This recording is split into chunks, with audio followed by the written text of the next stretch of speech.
حضرت علی رضی اللہ تعالیٰ عنہ نے خیبر کی جنگ میں مرحب کی آنکھوں میں آنکھیں ڈال کر کہا، انا الذی سمتنی امی حیدر کلیس غابات کریح المنظر، میرا نام میری ماں نے حیدر رکھا ہے۔ حیدر شیر کو کہتے ہیں۔ عرب لغت میں شیر کے بہت معنی ہیں۔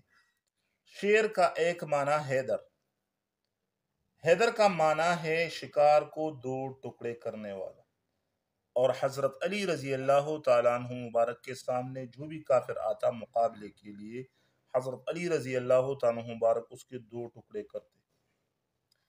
تو حضرت علی رضی اللہ تعالیٰ عنہ نے مرحب کی آنکھوں میں آنکھیں ڈال کر جب مرحب نے وار کیا تو مرحب کی تلوار ٹوٹ گئی۔